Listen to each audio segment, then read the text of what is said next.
Bienvenue, nous allons maintenant aborder le quatrième aspect de cette paramita, le sutra du diamant. Le Bouddha nous parle ici des chercheurs de vérité. Et il parle à Subhuti, son disciple, et lui dit « Tous les chercheurs de vérité devraient donner naissance à une intention pure et claire. Quand ils donnent naissance à cette intention, ils devraient le faire dans cet état d'esprit, sans compter sur des formes, des sons, des odeurs, des objets tangibles, ni des objets de l'esprit.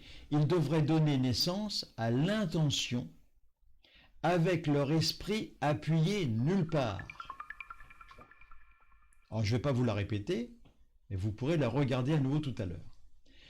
Comment les pratiquants doivent-ils aborder la recherche de la vérité et de l'éveil avec cette intention pure, c'est-à-dire une intention détachée des objets, des sens et des phénomènes mentaux? Il s'agit d'un enseignement sur l'intention pure et sur l'esprit sans attachement. Le Bouddha dit à son disciple Subhuti, tous les chercheurs de vérité devraient donner naissance à cette intention pure et claire. Les chercheurs de vérité sont ceux qui suivent le chemin spirituel vers l'éveil. Ceux-là même que nous nommons également la libération, avec un L majuscule. Le Bouddha, dans cet objectif, nous demande de développer cette intention pure, cette intention claire, c'est-à-dire une motivation totalement dépourvue de tout égoïsme, de tout attachement, de tout désir mondain. Cela signifie également que le pratiquant doit viser l'éveil, pas seulement pour lui-même, mais aussi et surtout pour le bien de tous les êtres. Pour ce faire, le pratiquant doit mettre son esprit en adéquation avec la compassion et aussi avec la sagesse.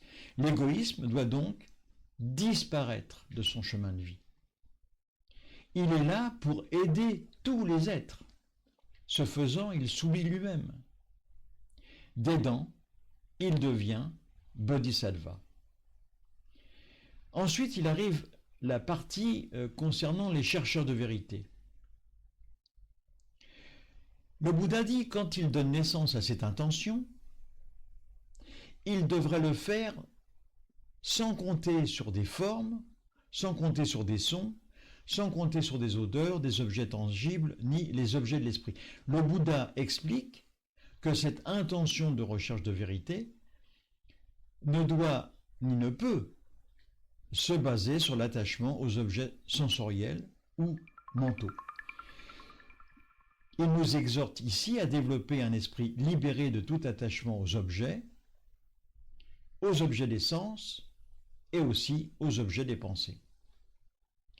En se libérant des formes, son odeur, l'esprit va devenir fluide, clair. Cela permet de voir la réalité telle qu'elle est, c'est-à-dire interdépendante, impermanente et vide de toute substance intrinsèque. Nous l'avons vu plusieurs enseignements en arrière. C'est un appel à se libérer de l'emprise des perceptions superficielles et des concepts limitants pour atteindre un état de détachement et de vacuité qui mène à la sagesse. L'esprit ne doit s'appuyer sur rien d'éphémère, mais rien de concret non plus.